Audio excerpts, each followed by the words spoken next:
Welcome back to the Criminal Connection podcast. My name's Terry Stone, and this week, 80% of all sexual abuse goes on in the home. So the ones who are worst were mum and dad, step parents. It's come from very high up, John. They're not happy with the names coming out. I've been told to offer you any job you want and you'll get it. But P. Diddy, he's in a situation now where the intelligence services are going to be nutting into him. So now it's covered up. I'm no longer a witness. I'm not protected. So I go into work, I get arrested. You're arrested for theft. Theft of a sheet of A4 paper. Kurdish mafia it was, said, that's it, he's done. Jon Wedger shoot him.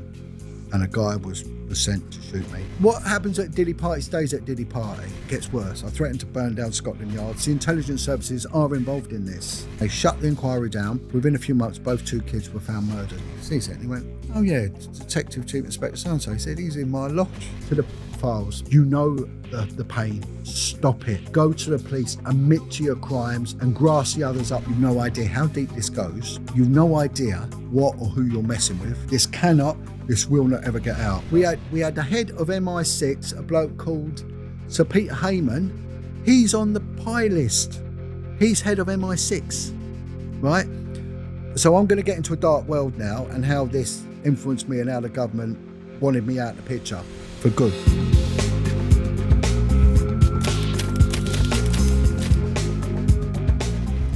So this politician and this learned whatever he was, had a boat moored up down near Richmond, Hampton, that way, on the posh upper reaches of the Thames, and they were holding parties where children from care homes were brought and were buggered. Right, and this information came to me, so bang! I've gone from looking at two kids, maybe two files, sorry, on the canals, to this global unit, that the intel unit. We were actually swamped. it must have shocked you to realise how big a fucking problem it was. It was mental.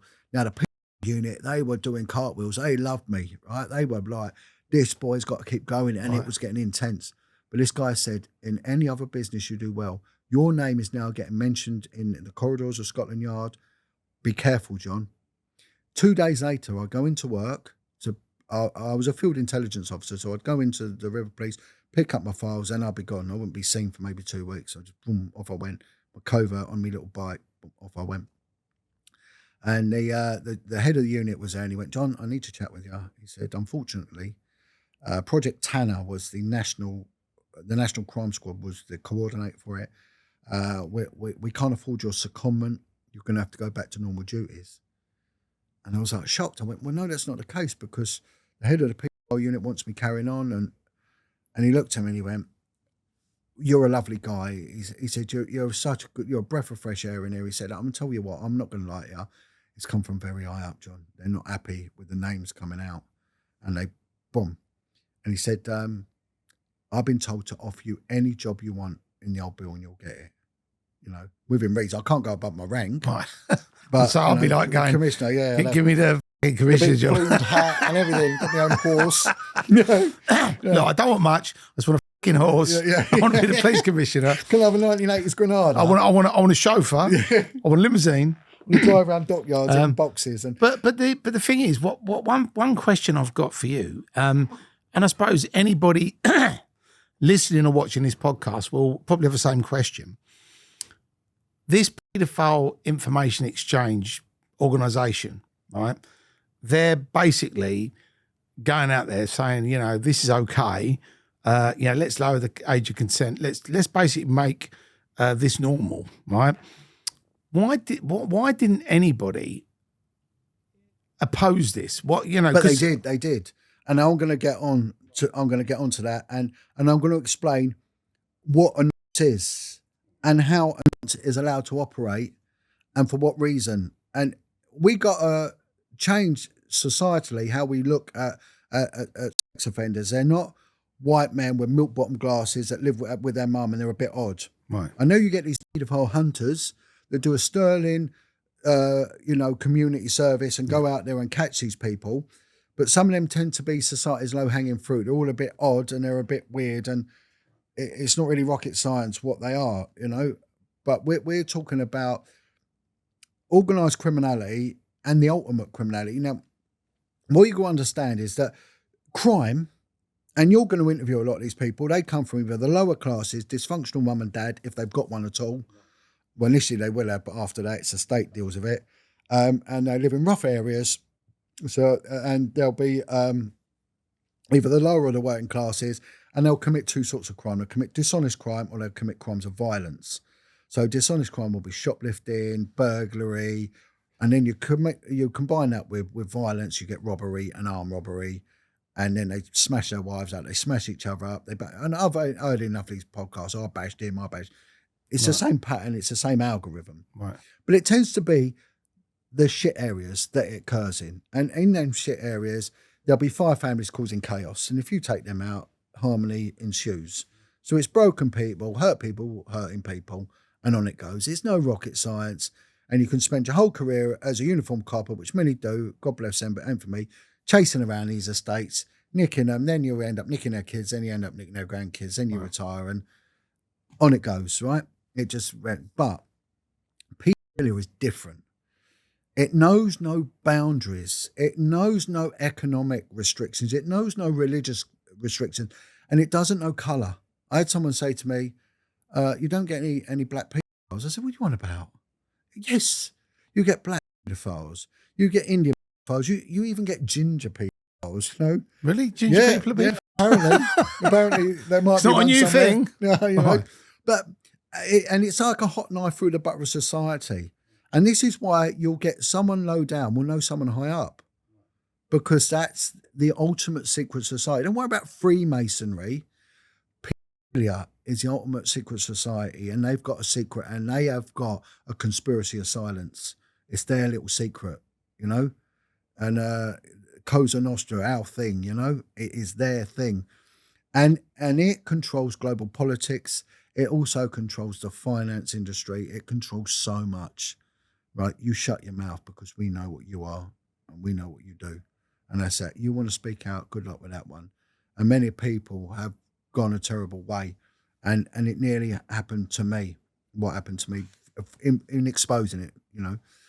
So I turned around and said, I don't want to be part of this unit. I don't want to work here. And I'd actually found something where I felt passionate about it, because it was children's lives. Right. It was hurting kids.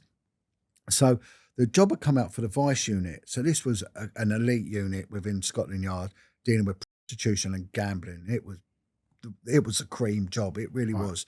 There's all these films about all these bosses of Soho and all that. And I watched these films and I thought, oh, I'd love to be part of that. Right. So I go and see this sergeant in the intel unit, and he said, I hear you're leaving us. I said, I can't. This is too much for me. I'm put my life into this.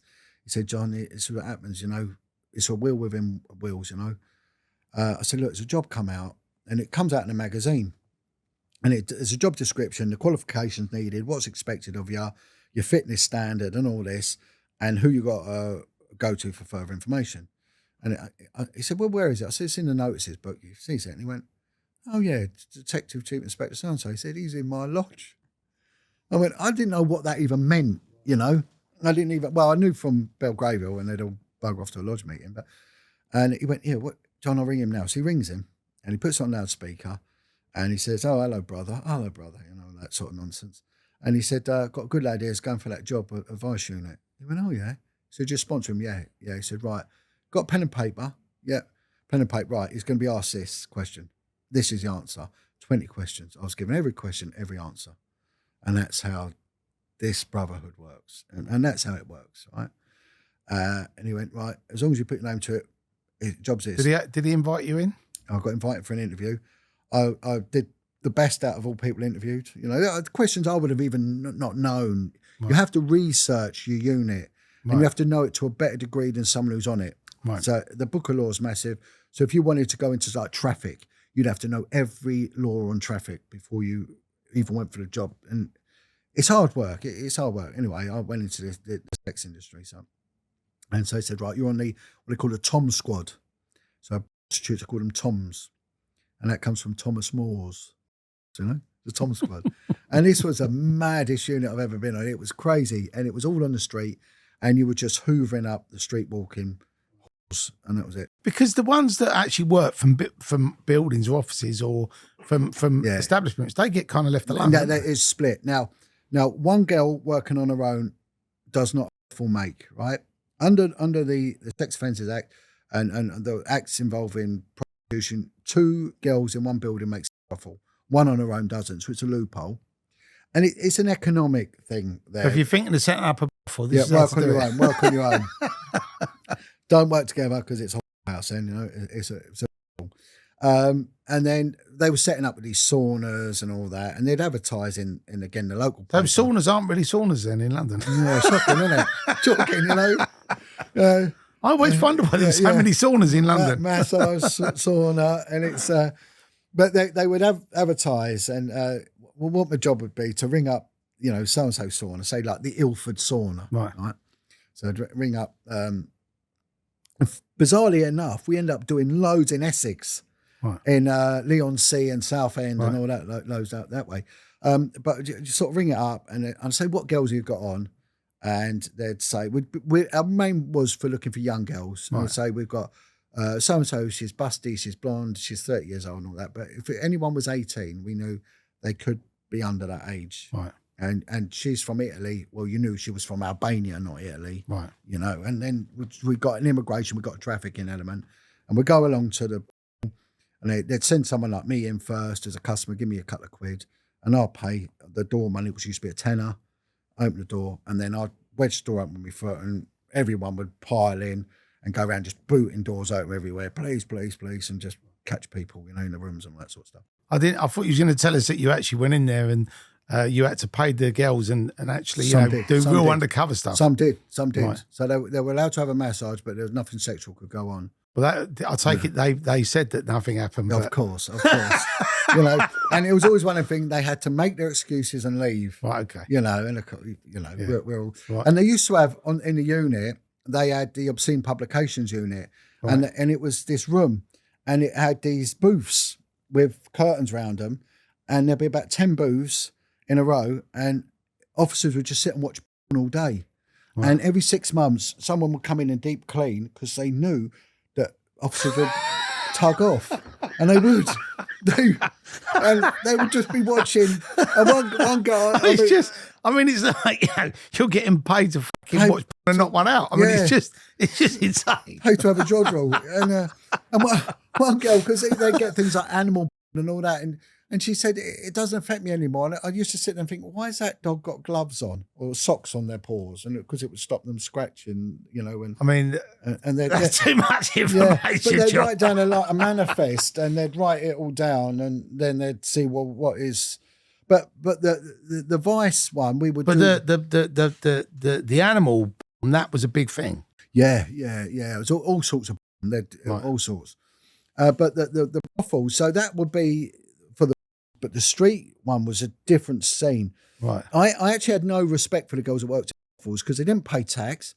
And it was really sad because there was one woman, we went in this, it was opposite the Arsenal ground in Highbury, and we booted this door in, and they're all dressed as nurses, St John's ambulance, and there were these little nurse things on there. And one woman, she was belly aching. Oh, I'm not going to give you my name because my husband will find out. So, well, you'll get nicked then. So she gave her name. She, will you tell my husband? No, we won't tell her husband. She just got married. Her husband thought she was a hairdresser. And she walked out in the nurse's outfit. It was like, are you sure you're cutting hair today? and she just got married, and her husband, the sanctity of marriage, he thinks he's got this woman who's earning top dollar cutting hair, and she's not. She's herself to all and sundry, and and it won't just be. It'll be somebody old fat men and weird looking men and all sorts going in and out, and I just found it debasing. I'm thinking, I'm not one to judge anyone because the street scene was totally different. There were heroin addicts, and they were the last. They were hanging on to life. A lot of them. They all had AIDS. They all had hepatitis. They all had contagious tuberculosis. So when people wear a condom, they're breathing on you, mate. You're getting that spit in there. They've got a life-threatening disease, Hep C and tuberculosis. You got them in your car, and a lot of had scabies and all that. They were on heroin. But that's good advice. Do not pick up. Don't do street wars, not good for anyone. Right. But the thing is, I had respect for them because they all said the same thing. They were all addicts and been in care homes. They'd all been abused as kids, every single one of them. And I started recruiting them as informants. So I had the vagrant squad. Now I've got like the horse squad, and they were You was running London, John. brilliant. I was there. I'm the Poundland of policing. You know, when you get all these other coppers going on about, I really am the Poundland, the bargain basement of London.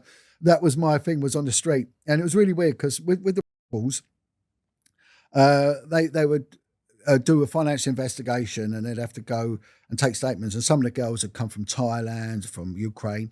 So you had to have your passport and a credit card in your desk. Right. So they come in on a Monday and they say, right, who's got their passport? Right, we need you.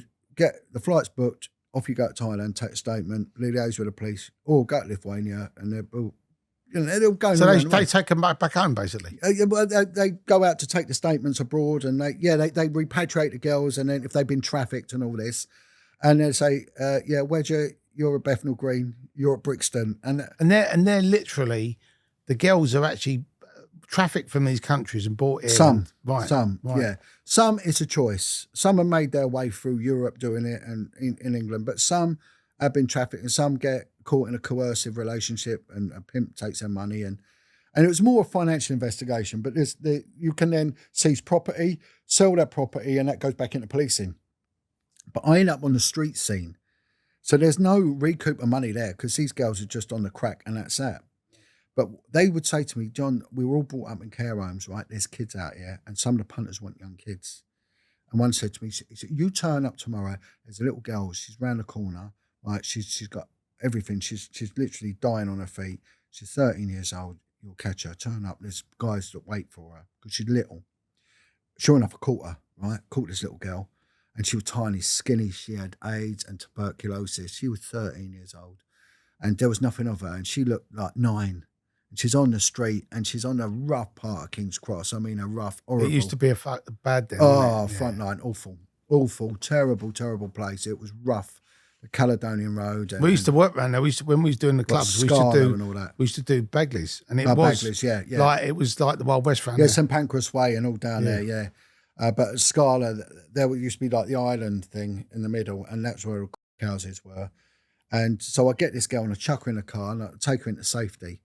And because there'll be a competition going on unofficially, so there will be 4 teams, and you split it a week each throughout the month, and whoever can nick 100 horse in a week, they didn't buy the beer. Did they get put in jail, or was it literally some? No, they just get fined. Fined, right.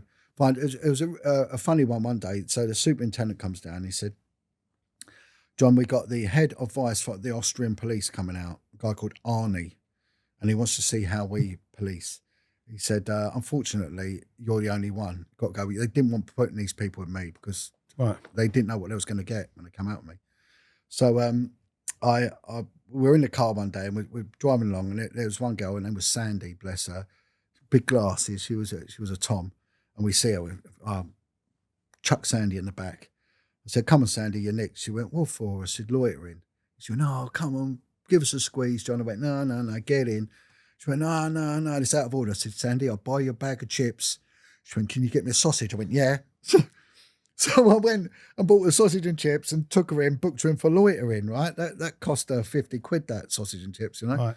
Anyway, the next day I come in to work, superintendent said, I went, what? He said, I had Arnie saying, it's very strange how you police prostitutes.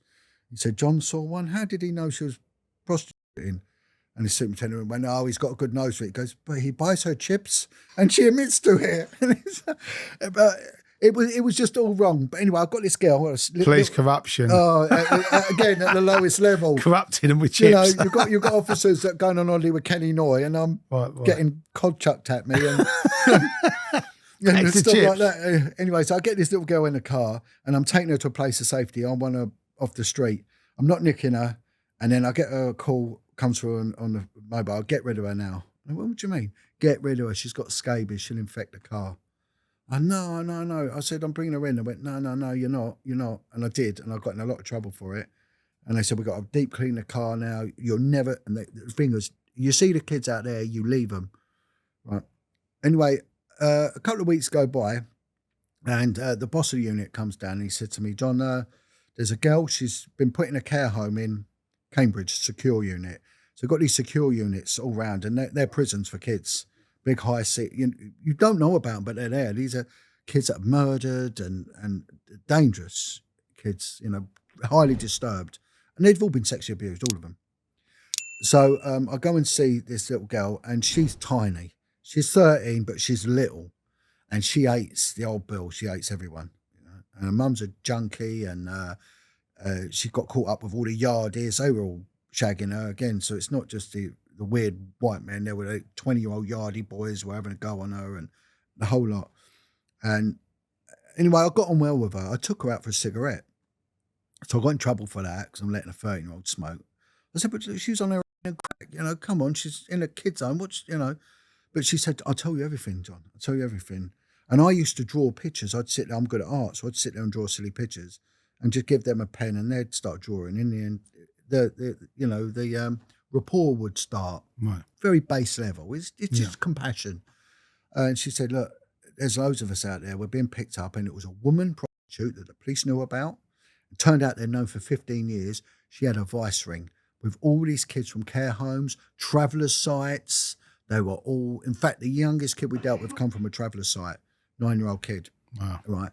And it gets very dark now. She's lucky the fucking travellers didn't get hold of her, because they would have, and wouldn't have been good for her. And they ended up working with me. They ended up appointing one of the girls from the site, and she was the liaison, and they were brilliant. And it was quite a big travelling family. And this girl was, she was great. She worked, and she was brave as well, because she was basically like an informant, right. But she was open about it, and she suffered a lot of threats, but she wouldn't back down. She was solid girl, and I love to mention her because if she's out there, and funny enough, one of the ex-armed robbers, he knew her, and I said, if you ever see her, you tell her that I thank her, because it gets dark from now on in. She said, it's not just me, this little girl, there's others, and what they do, they take us to a crack house in the morning, pick us all up. They go to the crack house and they get passed around the crack house. Now, I don't know if any of your audience have been in there. Maybe they have. And maybe some of your guests have been in crack houses, but horrible places. There used to be squats in flats, tower blocks and all that. There'd be one guy running it, and it would just be full of junkies. And junkies, back then, a lot of them had transmittable diseases like AIDS, hepatitis, the same thing. There'd be blood everywhere where the needle would come out and it'd spit everywhere, and they're not good. And there's needles everywhere. There's people gouged out, but they'd go in there, they'd take their money. The beggars on the street would get their load of cash, their pennies, go in the crack house, and they could buy their gear, and they get what they call a joey bag of heroin, whatever, and then they'd shoot up, gouge out, and then out they go again. And it used to be like, back then it was the Jamaican yardie boys that were running these things. And this little girl was being passed.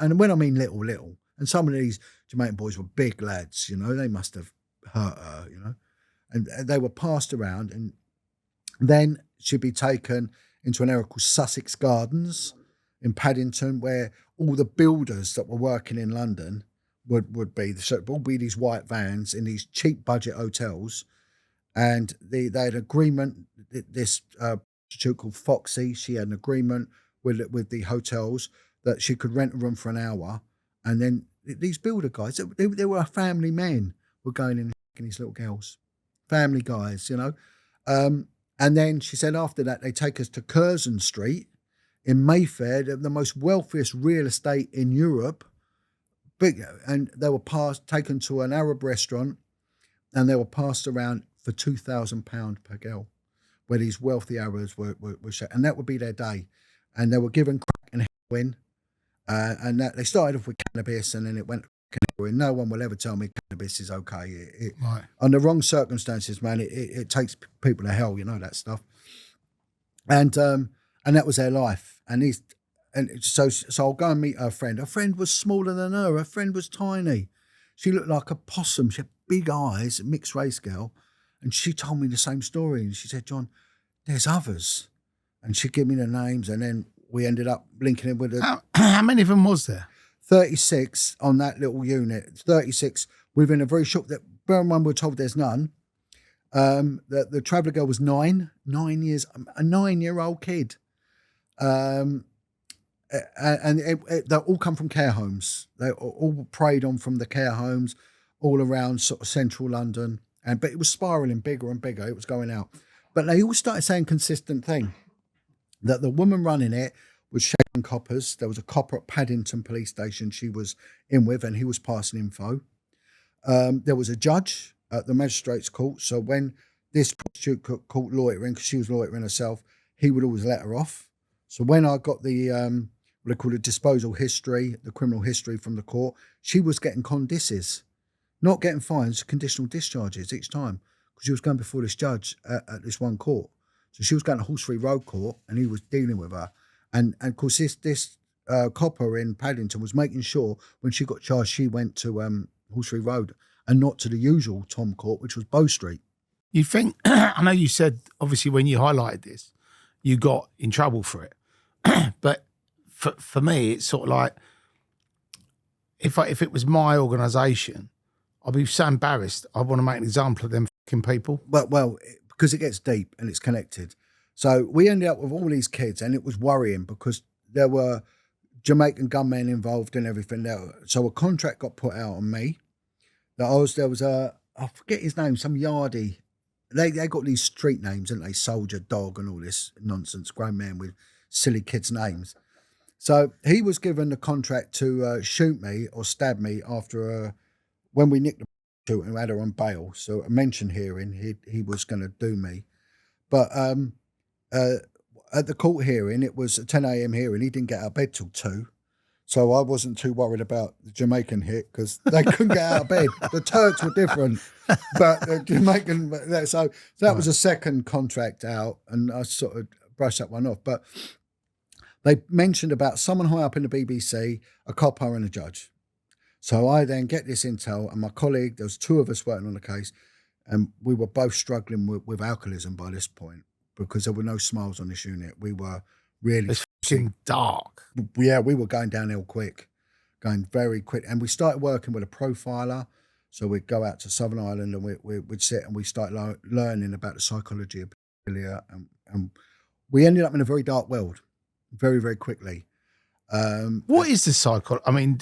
Yeah, I'll come on to that. I'll explain how what we're dealing with. Like I say, it's different. It's different to criminality. It's so different. It is criminality, but it's different to the usual, like what they call it, the university of crime. Right. So you've got your criminal that sort of does progress, but what makes them? And you're going to find a lot of the people with your criminal connections, when you really peel it back, the angry ones. Anger is trauma. Anger is trauma. So whenever you get the angry, violent people, man, there's a childhood trauma that hasn't been resolved. And I say to these people, get help. Get up, because they end up with domestic violence and hurting themselves, and it's not good because it's not their shame to carry. Someone did that to them. They never did it to themselves. They were young and they were kids. They were vulnerable. They were preyed on. They were predated on. It ain't their shame. Let it go, but we'll get to that. And I always end with a nice closing message like that for people. There's always hope here. But I want to explain with criminality, and the audience needs to understand that. When you go out in what they call antisocial crime, you go out on the street and these estates in Leeds and all that, and you see these kids twacking cars and TDAing and on bikes and all that. It's overt. It's in your face. It just takes a proactive policing, hard-hitting thing to get rid of it. And you can, with the right robust policing, that will go. Child prostitution is like the 3 wise monkeys. If you don't talk about it, no one hears about it. And if you don't hear about it, you'll never know it's there. You definitely won't see it. It's not like a Taken film with Liam Neeson with little girls. They're hidden. It's away from. It's veiled. It's covert. It's not a thing you if you want gold, you got to dig for it. When you're a detective, it ain't gonna come bang. Stupid crime, antisocial crime will come and just be stupid in front of you, and all that, and because it's moronic, it's low level, but this stuff is hidden. It really is. And if the police don't address it, it continues unabated. It really does. So I put on this intel report about what the kids were saying. Now, I've got a mate who's he's got an IQ of a genius, and he was one of the best undercover officers that the police ever had. He's a writer and a private investigator now, and he's quite important in this. But he's got an IQ of a genius, and he went to a very posh school. So I said to him, I know there's going to be a backlash. Can you write this intelligence report in the best English, with a quill and everything? Shakespeare couldn't do it better. And he writes this, it's brilliant, it's bang on. And I submit it. Well, within a minute of it going in, I get called, get to my office now. So I'm cutting it a bit short. So I go in before the head of the unit, who went on to become one of the most senior coppers in the country.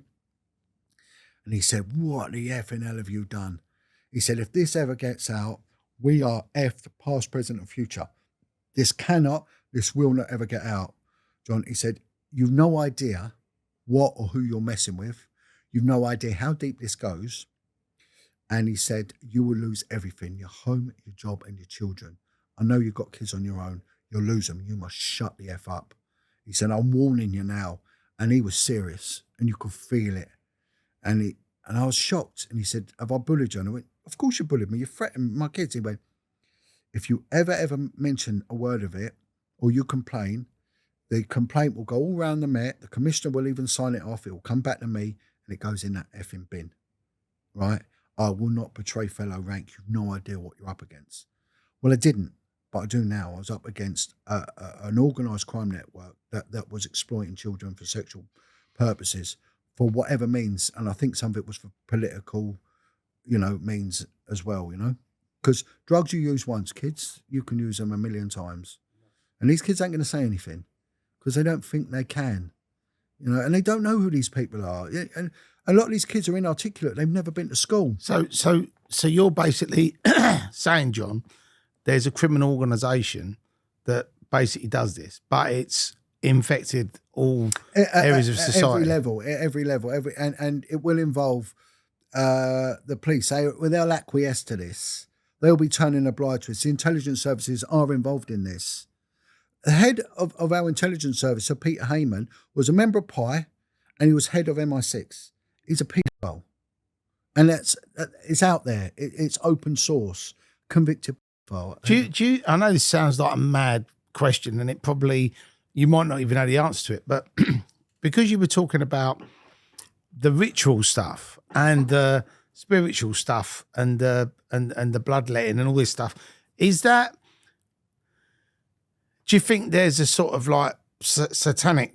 There is satanic ritual, right? So it's actually not. It's not just about people passing a few kids around. It's about power and money, right? Okay. Power and money, and I'll get to that. And the Queen said there are forces out there of which you have no idea. The Queen even said she actually said that. Yeah, I actually remember that she said that to Paul Bowl, didn't she? Yeah, of which you have no idea. And I want to go on about that because I've got a bit of info about that case.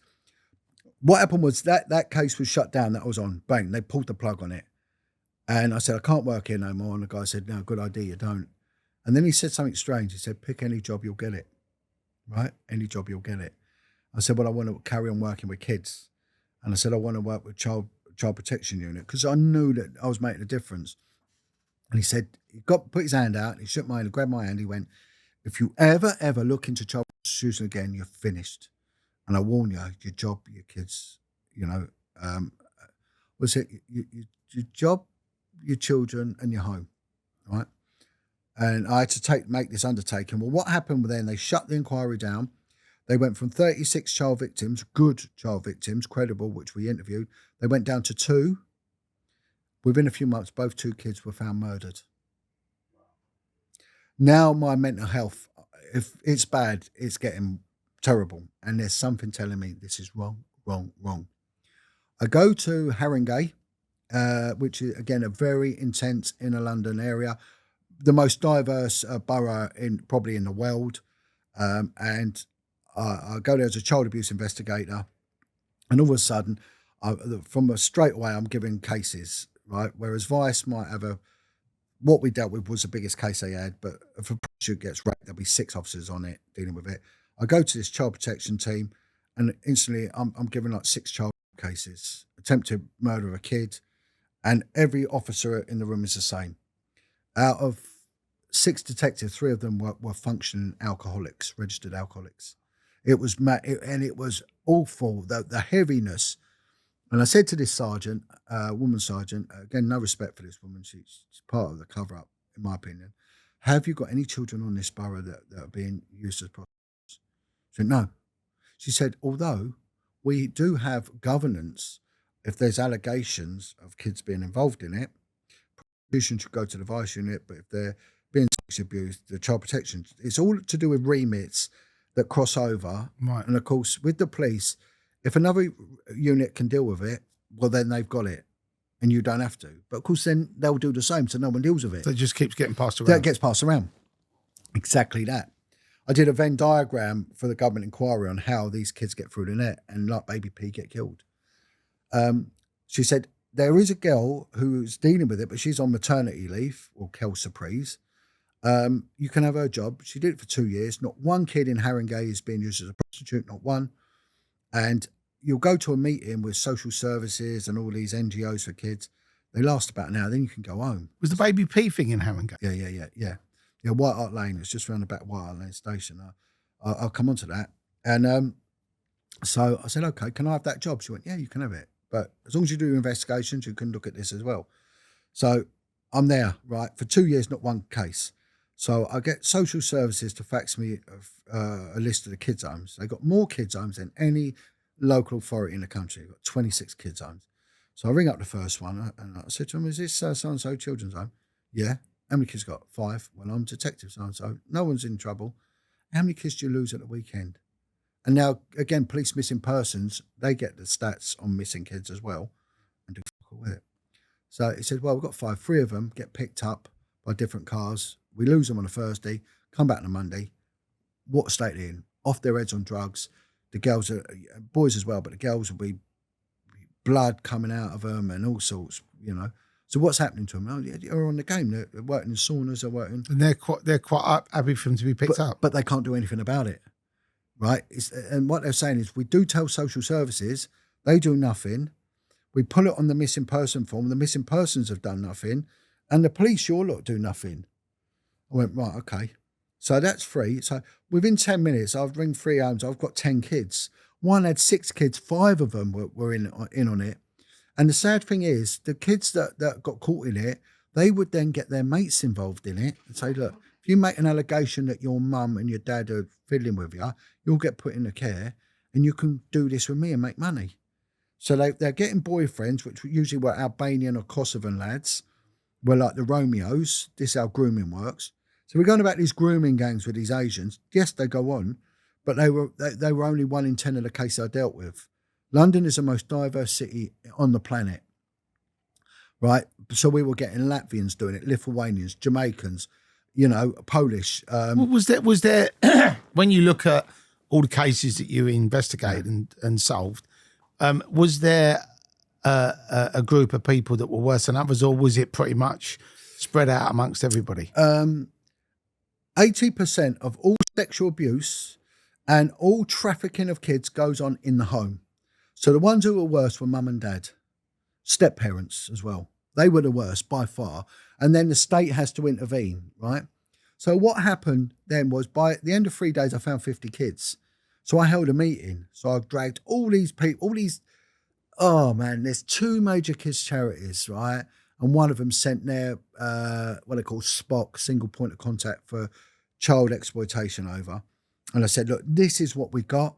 And what I'd done was I'd caught a pimp the week before, and I had this way of finding the victim, finding the pimp, and prosecuting and saving the kid without a big protection thing going on with the kids and getting them in secure units. I had it all worked out, right? It was brilliant. I said, look, I've got this way of working. If we all work together, we're going to smash this.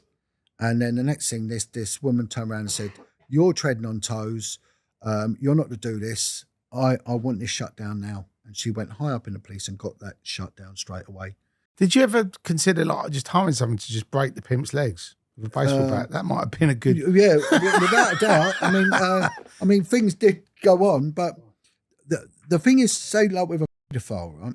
If you get a pedophile and they're going away for a long time, right? If you smash them up and you bash them up you're going to get in trouble. Well, of course. And you're going to probably get arrested and you're going to lose a case, right?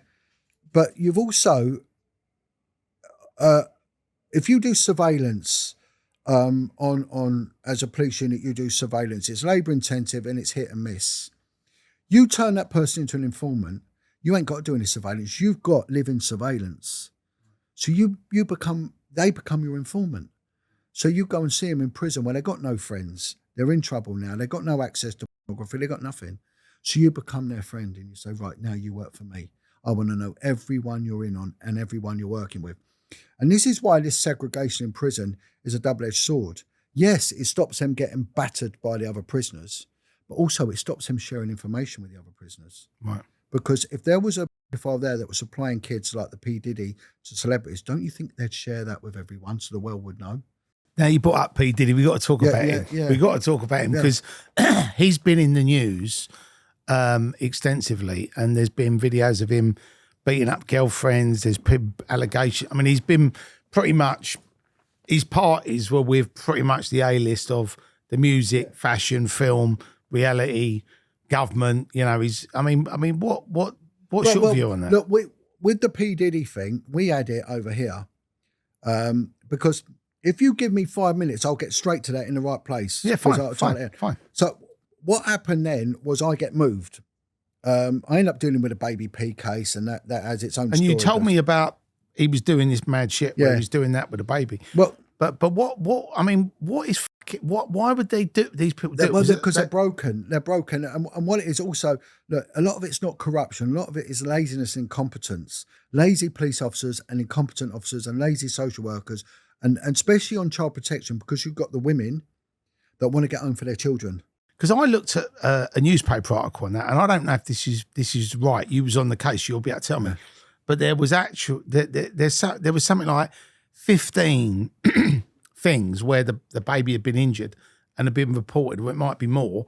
And it's like, well, why wasn't anything done about it? Yeah, because what they kept doing, the officer dealing with it went on maternity leave. Again, you get the same pattern all the time. That gets shelved. And then the kid comes to notice again, it got given to another officer who weren't interested and had a horrendous sick record. So the mum's is on bail, but the kid's still in with the family unit with her. So I come into work one day and my colleague says, look, we got to go and interview this woman. Her name's Tracy Connelly, her name is, over at Haringey Police Station. She's coming back on bail. I said, okay. And he gives me this file. He said, look, we're in and out interview and that's it, gone. It's not our job, it's this other officer's job. He's sick. And we've been told, interview her and then bail her. But I get this file and I'm reading it and these injuries are horrific. It's just shocking. But they were putting cigarettes out on the baby, all sorts of shit, I remember. And the paediatric report, the paediatrician was a friend of mine who was dealt with all my paediatric medicals for me. She was the best in the world, this woman. She was superb. And she's put a report and she's saying that these injuries are conducive with high impact trauma injuries and shocking. And I'm like, wow. So my mate, but my interviews would go on for 8 hours. And because I worked on specialist interrogations and profiling, I had this way of working where I'd come across as thick. Right. A wise man plays a fool. I would come in dishevelled, thick as shit. I would always in front of the barrister, the defence bloke, say, I can't tell you much because I haven't bothered reading the file. I'm just going to bail your client. I couldn't. It was all bullshit. I'd have read everything. I was made out of hangover. Right. And what I used to do was get a cup, plastic cup, and I'd put it, and I'd get this file with paperwork, and it was just empty paper. It's just blank paper. And I'd get a cup of coffee, and I'd deliberately knock it all over the paperwork. I'd go, oh, God, I've got a terrible head. Oh, I can't be bothered with that, and chuck it. And there was nothing in it anyway. But the file, I would have spent a month going through the file, right? But this one would pop me on, read through as quick as I could. And my mate interviews her and went, right, I've got nothing else. It was his interview. Anything you want to say? And I said, can you give me a minute? And I said, Tracy, you know, look, your kid's got these injuries. And, you know, for instance, one of them, she had like a bruise on the hip. I said, how did that happen? Now, she's a narcissist, right? She's a dangerous woman. So you've got, with an interview, there's a ratio, it's 20-80. So the interviewer, 20% talking, them 80%. That's if they're talking, right? But also, you've got to get as much as you can in before you challenge. The moment you challenge, that interview's finished. And you'll find out when you do this. Once you challenge someone, interview's finished. So if you have got pertinent questions, leave them till the end and then hit them with it. Because if you do it too early on, confrontation will cause silence, right?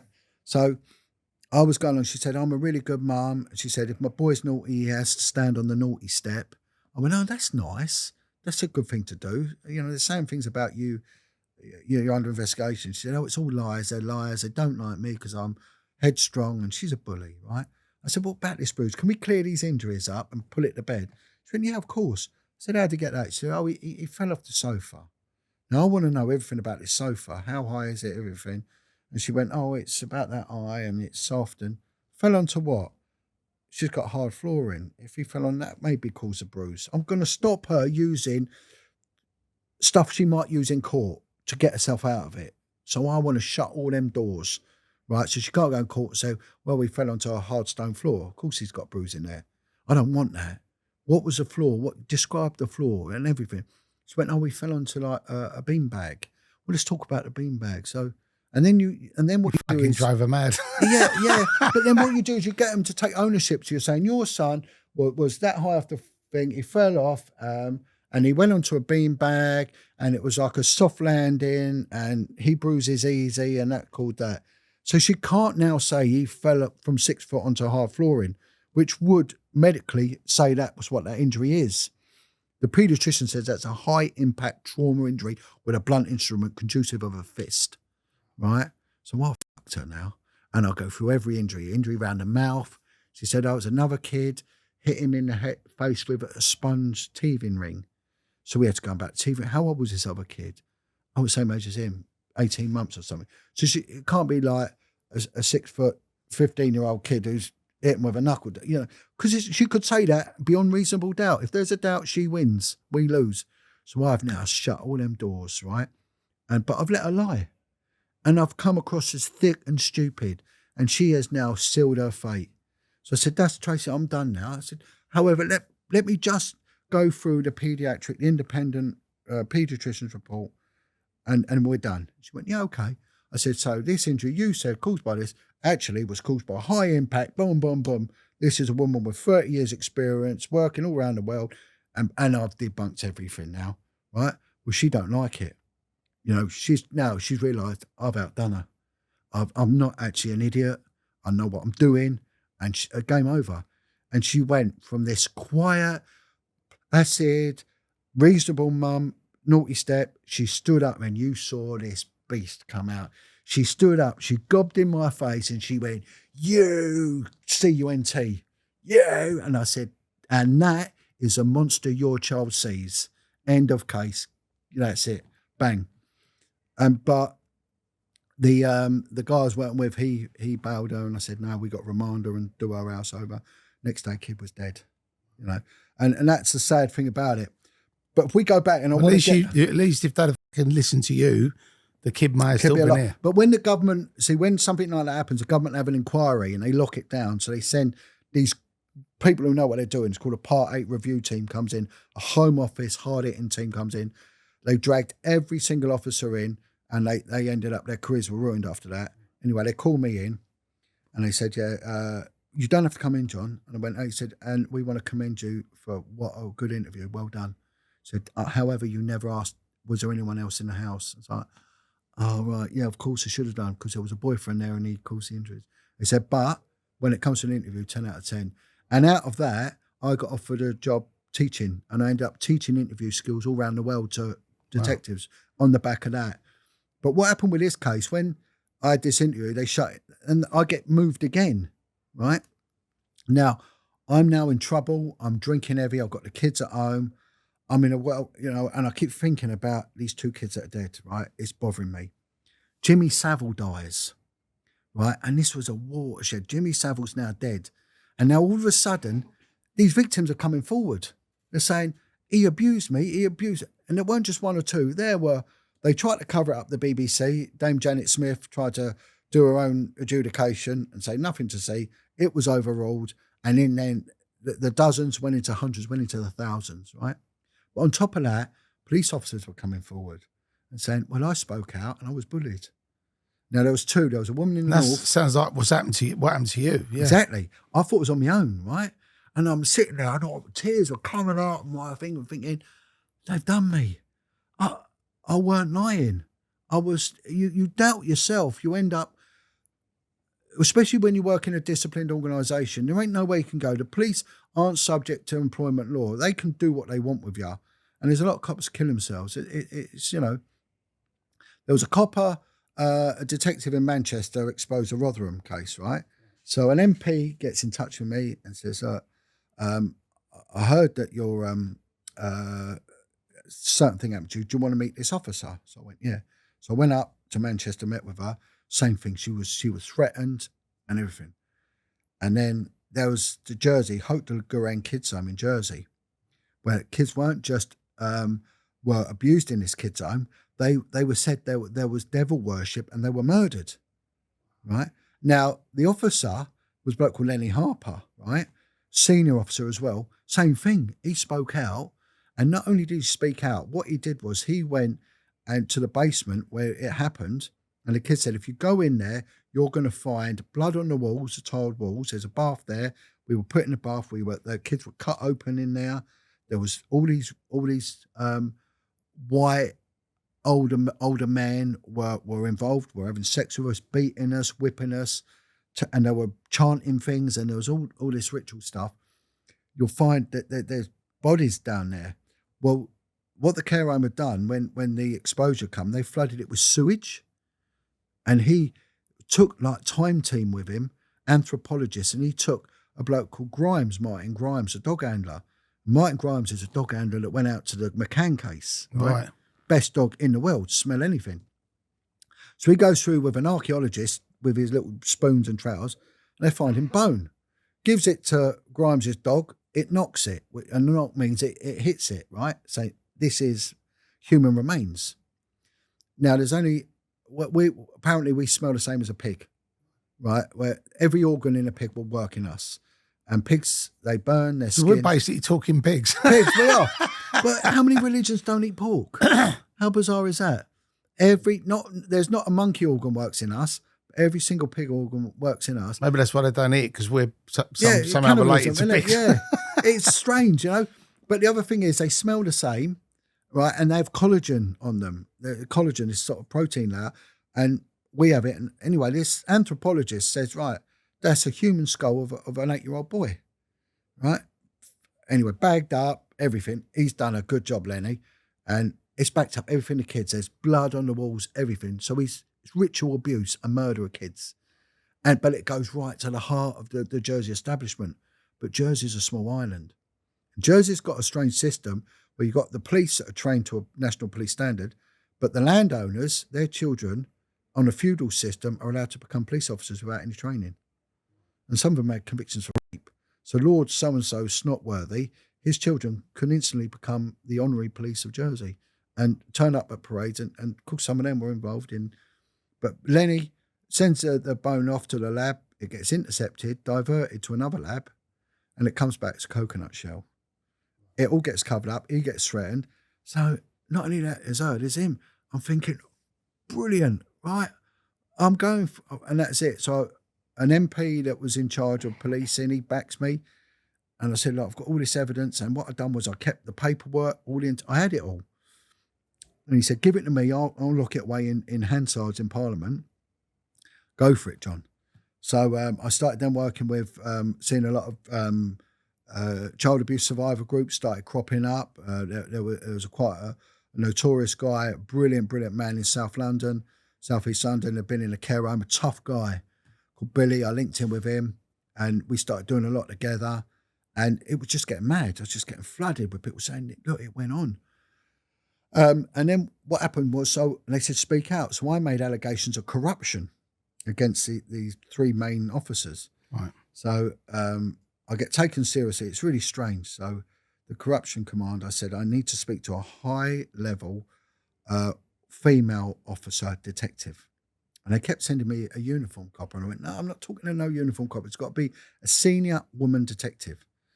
And anyway, after loads of protesting, I met with this woman DCI to come see me. He said, John, I'm going to help you. She said, but how comes you want a woman of my rank? I said, because you can't roll up your trouser leg. Right. And she looked at me and burst out laughing, right? Meaning you're not a Mason, right? And the strange thing is, when that programme Line of Duty come out, the last series was about child abuse cover-ups involving senior officer. Right. That line is used word for word in that. Right. And that came out after these allegations I made. Because it was proven, especially in the Hillsborough inquiry, that it was disrupted. And this is dangerous. If this gets disrupted, I lose my life, you know. I knew I was in trouble. I couldn't have these wheels within wheels. I never had a problem with it before. I never had a problem with corruption. I never had a problem with drug dealers getting their drugs nicked and their money nicked. I didn't care. I never had a problem with the old Bill kicking the shite out of people. I didn't care. If you want to play that game, the police are like wasps. Don't go near them. They won't sting you. And if you want to do crime and the police tax you, tough. You ain't gone to work. You ain't done an apprenticeship. You ain't putting overtime. You ain't got a mortgage. You're nicking. And if we nick it, tough. I'm not saying I was involved in that, but don't cover up kids' crime. That's wrong. Kids ain't got no one. What can they do? They can't go anywhere. They've just got to put up with it. So I was happy to stand up for that, thinking they're going to investigate it. And it gets reported as a crime. Straight away, the National Crime Squad take it away, give it to a central government unit, and they no further action at all. Right, there's a bit more to it, but it gets covered up, basically. So now it's covered up. I'm no longer a witness. I'm not protected. So I go into work. I get arrested. Theft. You're arrested for theft. What have I nicked? I don't nicked anything, right? Theft of a sheet of A4 paper. Right, they've gone through 15 years of my emails in that ensuing period, and they found that I printed off my night duty an invoice because I had a tree surgery business. I'm a tree surgeon with my oldest boy. And they said, that's can't put price on theft. That's theft. You didn't get permission to print it off. That's theft. Right, I then get arrested for conspiracy to supply Class A drugs. And that's to do with this ex-undercover officer that I knew. He'd had a nervous breakdown, and he used to live on the street as a tramp and an addict. And he always had a little bottle of methadone. And he sent me an email because he'd lost the plot, got mentally ill and left the police. And he said, I'd love to meet you for a beer. So I said, well, let's meet up. You know, you bring the tenants, I'll bring the methadone, we'll have a cocktail on a bench. And that was it. So he said, now we've got you for supplying Class A drugs or conspiracy. Bullshit. And then, because I was going downhill so badly, I was saying, if you touch my kids, I'll cut you ear to ear. So next thing, threats to kill, you know, and it gets worse. I threatened to burn down Scotland Yard. So that was threats for, I said, I'm going to burn down Scotland Yard. Guy Fawkes. Yeah, they were all getting it. They were all getting it. So I get arrested 9 times, 9 cases. They stop paying me. So for 3 years, this campaign goes on. I go sick. They're meant to pay me. I don't. So the bank's now coming to take my home. So my job, my home, I'm going to prison. And one of them cases is going to stick. There's nine cases going to the CPS. The files are all done, ready to go. The bank come round to take my house, repossess my house. But the woman they sent had been in a kid's home. And she'd heard of me, and she just burst into tears, give me a hug, and she said, you pay me £1, just £1. Same bank that I got all the money off for my home improvement loan. You know, I feel sorry for him now. Anyway, so I get this £1, I pay £1 a month, and they keep my mortgage going, so they're not all bad. And then it's my kids. So I've got 4 kids, and in amongst all of this, one of my boys was a professional athlete. He was a up-and-coming rugby player, a real star. He's involved in a terrible accident. His spinal column at the neck is severed by 96%. He's in hospital and he's dying.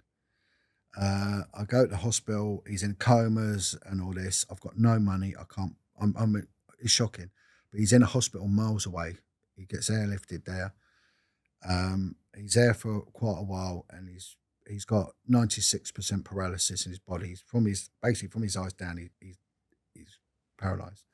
One night after visiting him, I've got no cash at all. I can't work or anything. I become a blood donor so I can park and I can eat biscuits for free while I'm in the hospital, and I can sleep in my car and not get a ticket. You know, it was, honestly, I was stripped bare. So I go home one night, and when I come back from the hospital, I get a phone call. It's a hospital, and they said, can you come back now? I went, all right. So I went back to the hospital. I don't even know how I got there, but little old diesel car. It's 30-year-old, my car. I got there and there's 3 consultants. They said, we're really sorry, Mr. Wedger. We've lost him. We've lost your son. He's dead. And I'm like, what do you mean? And it's just it's something a parent should never experience, right? And they said he had cardiac arrest, his heart stopped, he had sepsis, he's got total organ failure. He was dead. We've resuscitated him for 7.5 minutes, but we think he's been 10 minutes without oxygen. He's brain dead. And where they've been doing all of that, it's screwed up his neck. He had it was like a Pac-Man. His spinal column was like that, and so they said where he was paralysed sort of from there, he's actually full paralysis. However, we got a heart murmur and a brain algorithm. He said, strangely enough, it's the minimum required to keep life sustained. Right. But he's dead, and his blood even started to coagulate. And they said he's on 100% life support. We can give you 5 days before his lungs are destroyed, because they're pumping his lungs 100%. They're just ripping his lungs to pieces. Every single aspiration of his lung is destroying, the alveoli in his lung. And I went in there, and it was a bit like you've gone about the Essex thing, that girl Leah Betts, and it brings it home to you when the parents put the seriousness of this. And there's my son there, and he's like that, and every pipe, and he's dead, and he's laying there, and it's all these machines going, and I'm broken. And I think, what have I done? All I've done is protect kids. I don't get what have I done? And look at this, and I'm screwed. I'm gone. So I said to my colleague, look, you've got to tell them to leave me alone now, because if they come round my house one more time, I said I'm going to stick a knife in there. When someone's had enough, they've had enough, and I'd actually had enough. And I'd done nothing wrong. Yeah. So I was there for 3 days, and I went into the chapel and I prayed. And I got angry with God. I started cursing God. I started saying, God, how dare these people leave their kids? I was attacking the Caribbean men for leaving their kids, because there's a propensity. I'm not knocking in a generalisation. I'm going about those that have got this baby mother, baby father culture. So you've got to understand my mindset back then. I was attacking them. I was attacking women that allow these step men into, and I'm in this chapel screaming abuse at everyone and at God. And then I for some reason, I picked the Bible up and I just started reading the Bible. And I started cursing God. And then I read the shepherd, how he leaves his flock to go after one that strays, and he'll never let that one down. I'm thinking, every kid I've gone after has been a strayed sheep. I did that. I was the shepherd. I did go out there. And then I read the book of Psalms, because I was up against evil. And that's what I realised. In the book of Psalms, Psalm 23, it says, as I walk through the valley of the shadow of death, I will fear no evil. That's a good psalm. Yeah. And he says on it, I will seat you at the table of thine enemies. And I'm thinking, I've been sat with these snakes and these serpents and these lizards, and I've been sat at their table, dining at their table. He's done that. But you fear no evil. And then I just burst into tears, and I just said, God, give me my son back. I'll do your work. I promise you I'll do your work. Let me continue being a shepherd. But that boy's done nothing wrong. He's starting out in life. He's done nothing wrong. Please give me this opportunity. I won't let you down. And I went back and I thought, I'm going to kiss my son goodbye, and that's it. He's gone. And I made my mind up, and I went and I hugged him and I kissed him, and I said to him, son, when the light comes, walk into it. Walk into it. He's waiting for you. I said, I've spoken to Jesus. He's waiting for you, boy. Walk into it. I love you. You have no idea how much I love you. Goodbye. I can't do no more. And I'm walking away from my dead son now, And as I walked away, he's like that, and his eyes opened, and he nods, and he murmurs, I love you, with this pipe. I was like, what? I said, give me a hand. And he put his hand was like that. He couldn't move it. I said, squeeze my finger, and he squeezed it. I went, move your toes. And he moved his toes. And I said, I'm going home. And all of a sudden, the machines went into life. The consultants rushed in, and chaos kicked off. And they said, Mr. Wedger, where are you going? I said, I'm done. I'm going home. I'm going home. He's alive. I couldn't believe it. Anyway, I go home because my colleague has told the Commissioner of Police, Bernard Hogan-Howe, the snake that he is, that this is what's happening. Please, you've got to leave John because I'm now a problem at a very high level. And she said, he's dangerous, you know. And as I go home, I get there, 2 detectives, they arrest me. The darkest time.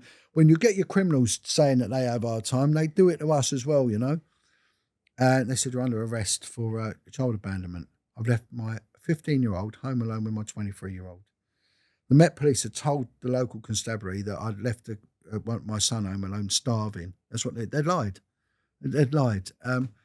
Anyway, I said to the guy, look, if you're going to deal with me, you better get more because I'm going to hurt you. I'm going to stab you. I'm going to really damage you. You need 10 of you. And he said, what's going on? I said, listen, you need to know the truth. And I told him what had happened. And he showed me the form. And he went, look, this is what we've been told about you. Show me it, or that I'd left the kid starving at home. He went, it's not the case. I went, no. He went, son, I'll deal with it. They've lied to you. And he left. Didn't get arrested. He left. Within a week, the police dropped every case of CPS, threw every case out. A new assistant commissioner was appointed. He stopped it. Back paid me all my money, right? Pensioned me off. I nearly done my time anyway. I was only a couple of years short. A week after that, my son walked out of the hospital, walked out. I mean, that is a miracle. Walked out is a miracle. And what they said is, we have no medical explanation what happened. And the woman turned around and said, every now and then, she said, this is officially go down as a miraculous recovery. Well, look, anybody that's watching or listening to this podcast that believes that you can't not believe. Do you know what I mean? You can't not believe. The thing is, God did his bargain. I've got to do mine now. And I'm thinking, what am I going to do? And then I sat down with my friend. You could become like Charles Bronson in Death Wish and just go around just fucking ironing them out. Ironing them out. Put them in my allotment. Chucking them in my shed. Fred Weston, put them in the patio. Yeah, that's it. Everyone would be going up, what's happened to all these pedophiles? There's all these empty barges on the Thames. There's some boots sticking out the ground and things like that. Oh, don't worry about that. That's mulch. That's mulch, that is. They're all nonsense. Yeah, it's all right, don't worry. Yeah, that's mulch. End up with onions that big. You know? And so I sat down and he said, look, you've got all these skills. And he said, why don't you go and interview people? What they've been through. You know that the ones that have been in the care homes end up in crime. So I said, yeah. So I interviewed this guy, an ex-armed robber, and he was put in a care home. He was no fault of his own. It was to do with truancy because the teacher used him. So he didn't go to school because the teacher used him. So he wouldn't tell anyone. So he gets put in a care home, gets put in this care home in Bristol, where he gets tortured, basically. He gets taken out to woods and with other boys, stripped naked, chased through, ritualistic abuse. They whip him, beat him, make him drink urine and feces and get other boys to each other and beating them with sticks. And he went on to become this Rottweiler that went on to rob the UK blind. And he said, you know what, I've seen some of your stuff, John. He said, because I did a radio interview and it went from there. So I said, I'm going to put your story out. And then another one come, and then another one come. And then it kept coming. And one guy said to me, have you ever thought about speaking to a guy called Chris Lambriano? I went, I've heard him. And funny enough, it turned up on the telly. And I said, yeah, I know who this bloke is. So he said, look, he works at this place.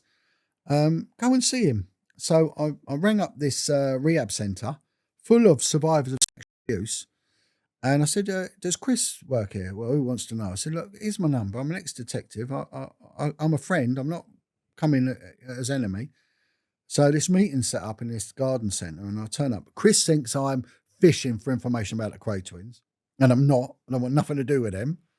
And it gets off to a bit of a hostile start, me and him. But talking about the Cray Twins, because there was some allegations around them as well. Yeah, there was. Yeah, procuring boys, and there's a really interesting interview, and it's alluded to throughout all them films, and all his lot with him are all saying, he did like the young boys. Come on now, let's talk. What does that mean, a young boy? Right. You know, back then, if you was 15, you were seen as a man. Right. Weren't you? Oh, he's a young man. Right. It weren't boy. When you say boy, and these are people from that era where a boy would have been a boy.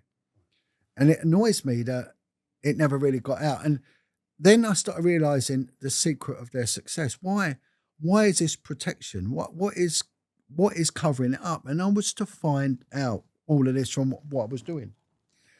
So when I met with Chris, he said, look, come, we sort of come to an agreement. He said, follow me. And he took me to this rehab center.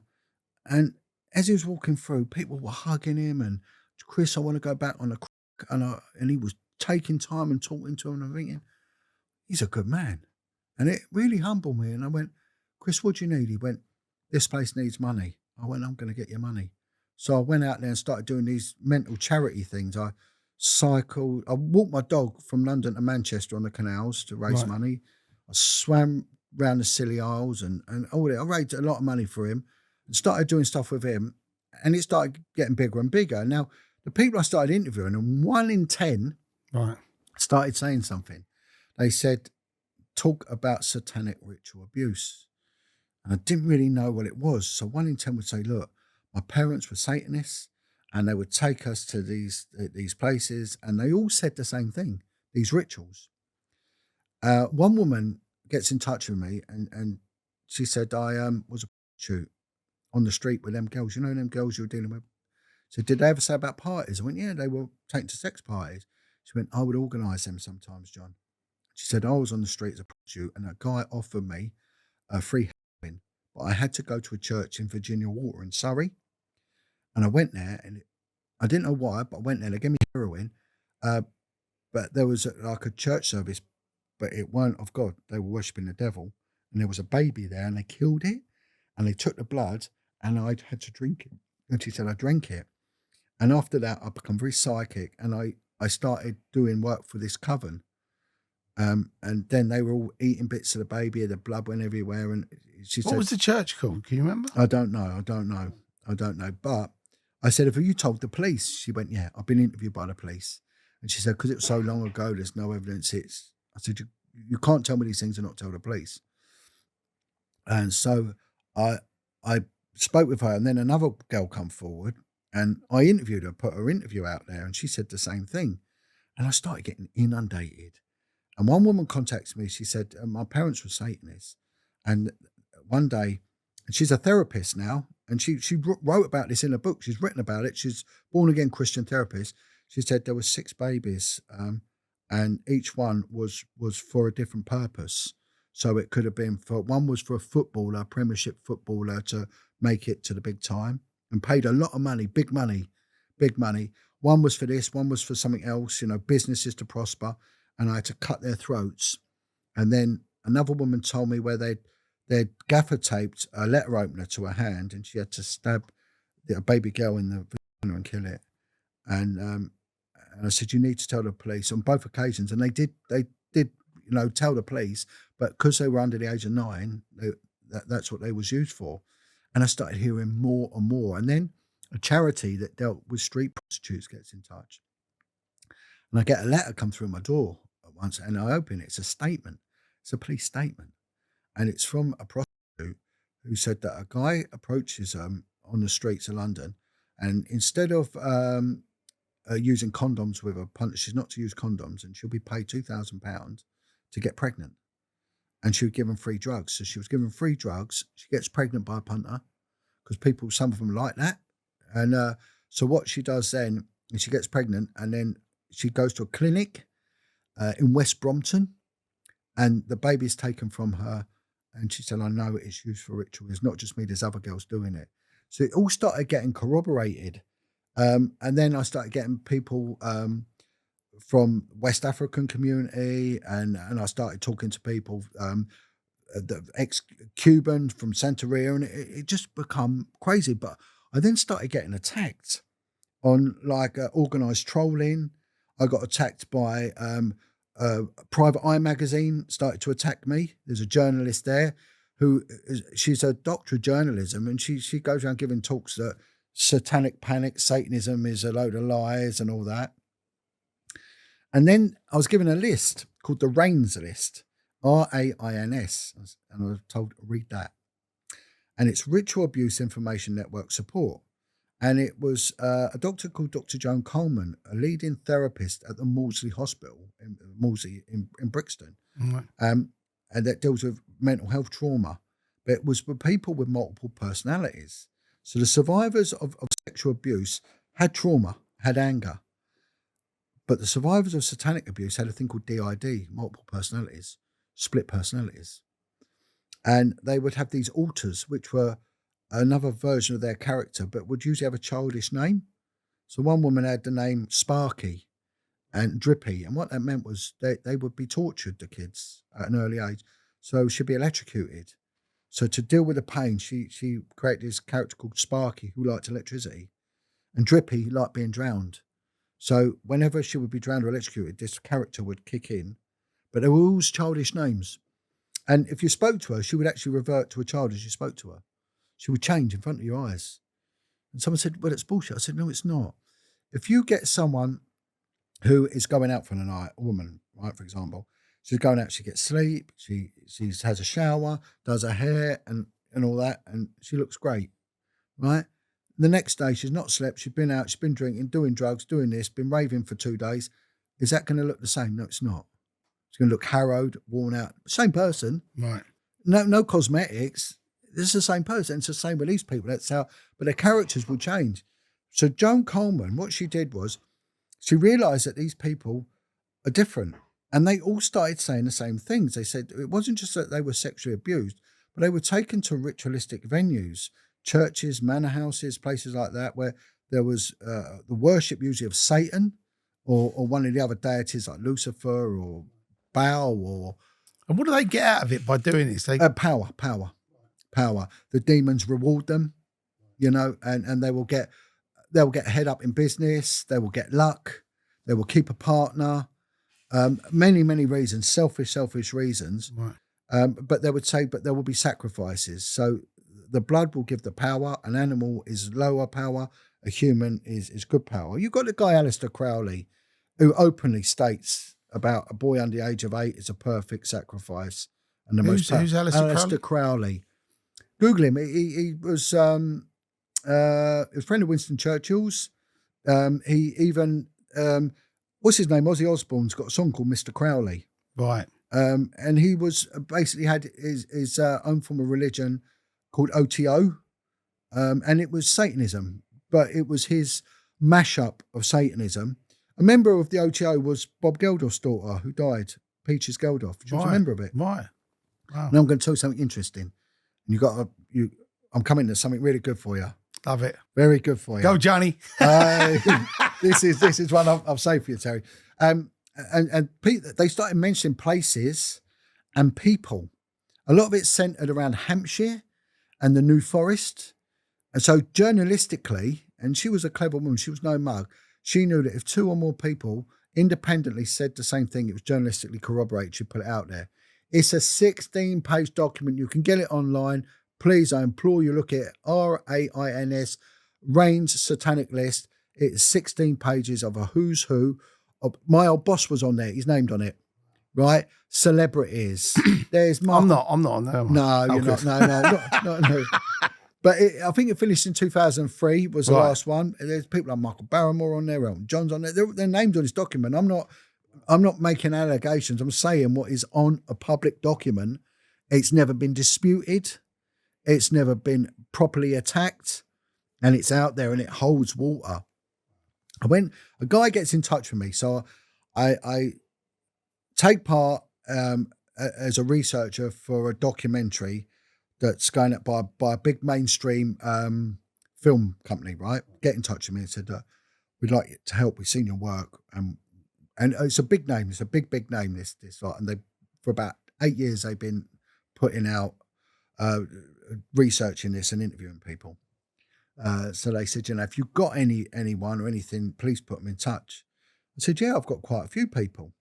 Now, the thing is, what happened with my son, I made a commitment to God. I'll become a Christian. And I get attacked by people saying, where was Jesus when I was abused? And I get their pain.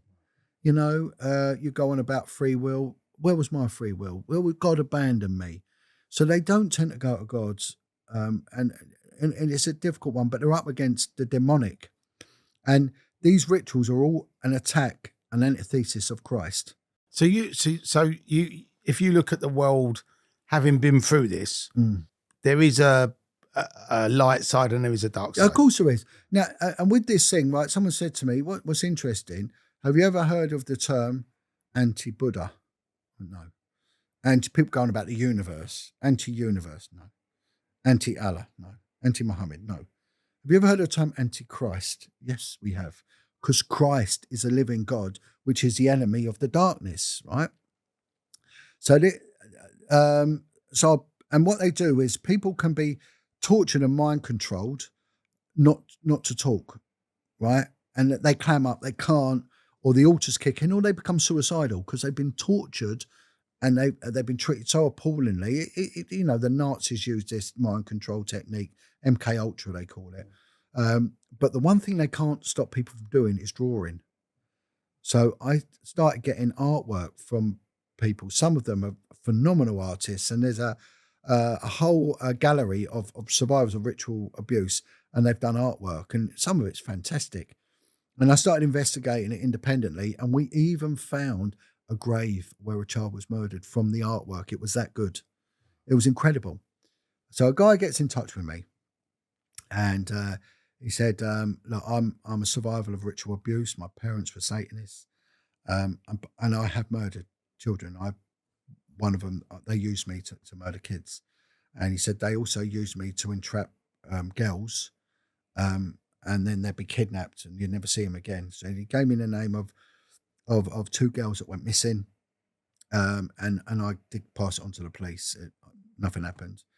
I was also given the name of a kid in Belfast, and they said, look, you'll find it was a ritual killing, and his kid's body was found, and they never disclosed the injuries, but I was told exactly what the injuries were, and the police in Northern Ireland corroborated it. I said, yeah, he'll have his left arm missing, and he did. And so I pass it all on, whatever I get, I pass on. But this guy said, in Satanism, there's a ceremony called the I Wills, right? There's 5 of them.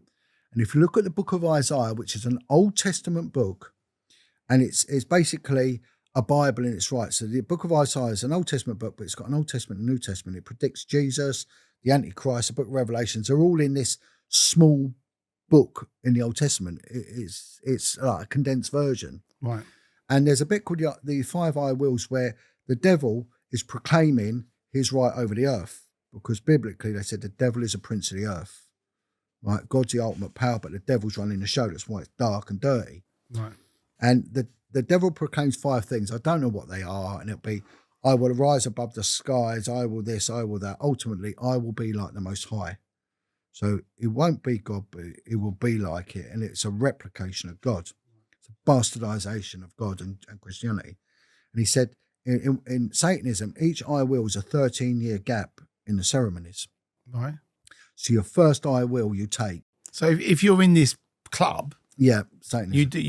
you do a ceremony, then you got to wait 13 years for the next one. Yeah, so you can carry on with normal life, and you can even go to church. But when it comes to I will, the mind control kicks in, and you're back in the fold. Right. And they'll come and get all together, and whenever there'll be loads of people coming up to their first, their second, third, and fourth I will, right? And the big ceremonies, but that person has to make the conscious choice to do it. And it involves the killing of a child. That's what it involves.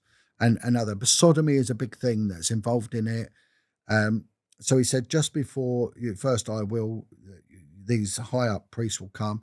You'll be put under the mind control, and then they'll sodomize you, and then you'll acquiesce to the ceremony, and these things happen, and you take part in them. He said, and you'll see the secret of a lot of people's success when it comes to monetary gain, positions, sports personalities, the entertainment industry, everything. You're going to see this I will thing is big in it. But he said, what happens is when you're 13, you haven't really got a choice. It's the first time I've heard about any of this. But you wait, and you would have heard about this, but you won't. Right. But I'm going to explain how you did, right? But when it comes to the second I will, how old is that person going to be? I suppose it depends when they started, right? Well, from birth to the 13th is the first one, 13-year increments. 26, right? Fine. So someone starts, when they get there, they're now benefiting in adult life from being part of this satanic club and everything else, and the power that comes with it and the privilege that comes with it, which might be what we're seeing with the P. Diddy thing. But when they get to 26, what happens is that person might say, I don't want this anymore. This isn't for me. This is wrong. And you start seeing them getting harrowed, and they might not want to take part in it. And if you don't take part, the curse is on you, right? The next year, you're finished. How many people die at the age of 27? The 27 Club. Amy Winehouse, what's the guy from The Doors? But there's loads of them. The 27 Club, it's called. Right, yeah, I remember. Yeah, the 27 Club. And he said, you'll find the 27 Club, that's because they would not acquiesce to the second I will. And the next year they're gone, they're finished. You know, and if you look at Amy Winehouse, I'm not saying she was involved, I don't know. But basing on what I know, this is a very harrowed, damaged woman, you know, that was calling out for help. And because it's abhorrent what they do. And I think you'll find ritualistically, like with the Epstein Island, there was a lot of symbolism, which was inferring this might be a ritualistic setting. And that's a satanic thing. But coming back to a nonce and what is a nonce, and I need to quantify this. So having worked in that remit for a long time, interviewing both victims and themselves, having informants and all this stuff, and working as a specialist interview and profiling. So there's a lot went on in regard to me being qualified to say this. With a person, we're made up of three parts. You've got your intellectual self, you've got your physical self, and then you've got your emotional self. They're all different, yet they all work in unison with each other. But one will work in the absence of the other. And when a child is sexually abused or abused in general, something happens to them. Okay? Now, physically, they'll get over it. And you'll find, in fact, they can overachieve physically because there might be a need, whatever, because some of these kids are terribly abused, torturously abused. And this came out in government inquiries and allegations and everything. They endured horrific stuff. Right. And even when you look at Fred and Rosemary West, what they put their victims through, it was appalling. And their children give testimony, the ones that lived give testimony to that. And you'll find some sports personalities have come from damaged backgrounds. I was saying to you earlier, there was an interesting program about the SAS and these elite regiments. And out the 5 SAS troopers they interviewed, I can't remember what conflict, it might have been the Falklands or something. 3 of them had come from abused childhood backgrounds in the care system. And one openly says you'll find everyone in this regiment has come from rough estates and so they've come from that neglect and abuse. So it's I hurt me more than you ever hurt me. It's nothing you'll find some of these boxers, these cage fighters, there's that hurt. Tattooing is a form of self-harming. Now it's more cosmetic and it's trendy, but back in the day it weren't. Cutting is. It is eating, undereating and overeating. I worked with autistic kids when I left the police, and I put the alarm out with a non-verbal girl, and she was eating mashed up food. And I said to the head, that girl's been sexually abused. I mean, what are you on about? What are you on about? I said, monitor her, please monitor her. There's something not right with her. She's been sexually abused. So having done your job, John, that allows you to pick up on things but the reason, easily. and he said, why? He said, because mashed up food, I said, nothing solid will go in her mouth. Something solid has gone in her mouth she doesn't like. I said, you've got to pick up what I'm saying here to him. I said, a year later, she was put into care because she was sexually abused. And he said, how did you know? I said, because I worked in it. So physically, people will say, oh, they're all right. They're doing well. There's nothing wrong with them. Big, strong, you know. And when you look at, who's that guy? I have had communication with him, the bodybuilding, Aaron Lamb. Lambo, yeah. He says that you'll find a lot of people bulked out like this because they've been hurt. And he told me, because he spoke to me a little while back and said, you know, and I get a lot of these people contact me and say, look, John, I was hurt. I was, you know, and mentally, it will damage them mentally. Of course it will, but they can achieve. They can. CEOs of businesses, they found that there is a very strong narcissistic element in there, prevalent than it is anywhere else, because there's a need to achieve, a Darwinistic need. You know, weakness. No time for weakness. You prevail. You're a bit like the physical side, what is it? Pain is weakness leaving the body. That macho alpha male bullshit, which is devoid of compassion, because that's what's happened. So they can do well on them two levels, but emotionally they'll never do well. And what do you think? Obviously, you mentioned earlier about that Diddy thing, right? Yeah. And what's your view on that? Because obviously, right. So I'll get to that, because the emotional self, that clock stops, so they can't reason. Now we're reasoning, and that tells me that you've come from an emotionally stable background, because you can reason. And you've come under some attack, like all podcasters do. I did. I got this concerted attack on me. Jon Wedger works for the government. Jon Wedger's this, that, and the other. It's paranoid nonsense. Because people get jealous of you because they can't reason. Right. And you know where that's coming from. They're broken. And I think you're dealing with it the right way. Humour it, and actually, best way, ignore it. Right. But don't ever get caught up in that, like Sean Atwood did with James English, that podcast war, and don't do it, because it's unreasonable and it's childish. You see it with road rage when someone cuts someone up there. Yeah, if I'm going to kill you, who's that Ronnie Pickering? Ronnie Pickering, and you're sitting there thinking, you're damaged, mate. You're damaged. To do that is emotional damage. But a reasonable person will go, luck a day, this happens. And so you'll get an immaturity and a value system, which isn't befitting to their age. So P. Diddy, when you investigate someone, when you interrogate, you interview someone, you profile someone, you look at their value system and you look for a weakness. We hemorrhage it, everything we do. We give it away.